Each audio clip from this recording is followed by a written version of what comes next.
इस वेदोक्त पंक्ति पर आधारित योग शिविर के 51वें दिवस पर शिक्षाविद डॉक्टर श्वेता पुरोहित और प्रोफेसर के.एन. व्यास ने आकर वेद पाठी बालक बालिकाओं का उत्साहवर्धन किया। वेद पाठियों का वेदाध्ययन के प्रति शानदार जोश रहा।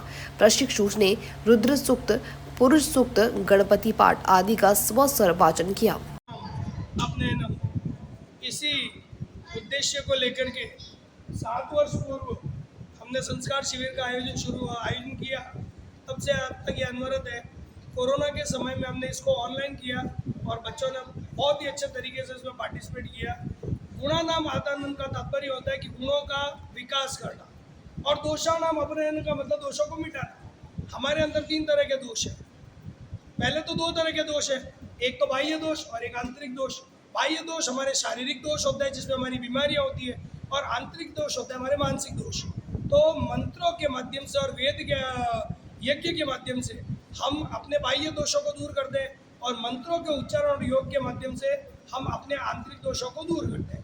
अब अगला प्रश्न आता है कि शारीरिक दोष है कौन से? तो हमारे 3 दोष है, वात, पित्त और कफ। और इन तीनों को खत्म नहीं करके हमें बैलेंस करना होता है। और बैलेंस करने के लिए शरीर में दवाई को पहुंचाने के 3 मार्ग हैं। पहला इंजेक्शन के माध्यम से, जैसा कि हॉस्पिटल में होता है। दूसरा गोली के माध्यम से जो मुंह से लेते हैं, और तीसरा नासिका के माध्यम से।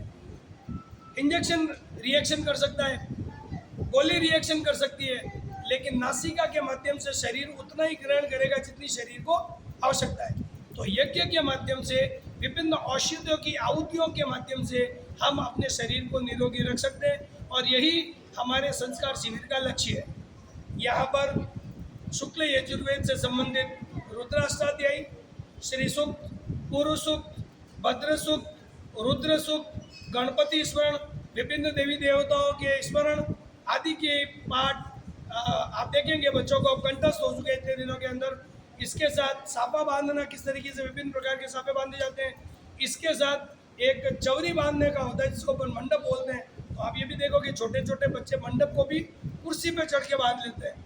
प्रयास है कि बच्चों में किसी भी तरीके से हम गुणों का आगान करें और धीरे धीरे उनके और उनके परिवार दोनों के दोष हवन के माध्यम से दूर करते हैं। इस शिविर में कितने बच्चों ने अभी तक प्रति वर्ष हम ये मान के चलते हैं 80 से 100 बच्चे यहाँ पे प्रशिक्षण लेते हैं। और वर्तमान में भी हमारे 85 स्टूडेंट्स रजिस्टर्ड हैं और वो नित्य प्राय आते हैं। और उनकी आयु 3 वर्ष से लेकर के, जैसा भी आप देखोगे, 3 वर्ष से लेकर के 13-14 वर्ष तक के बच्चे यहाँ पे लेते हैं।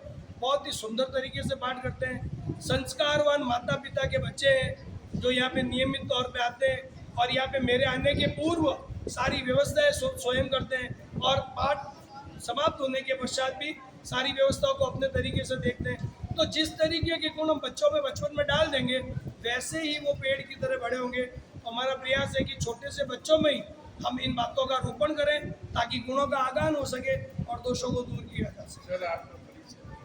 मैं डॉक्टर संजय बोरा, महिला पीजी महाविद्यालय में असिस्टेंट प्रोफेसर कॉमर्स के पद पर कार्यरत हूँ।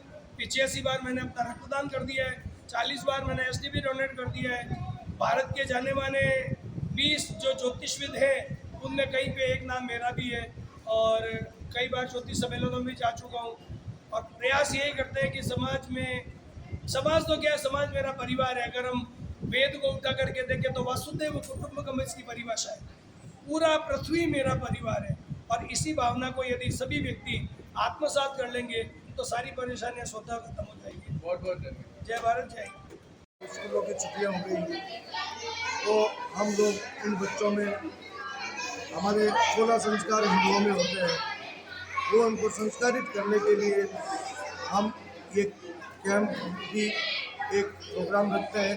तकरीबन 7-8 साल से हम लोग, मैं और संजय बोरा जी दोनों मिलकर एक यहाँ पर शिविर लगा।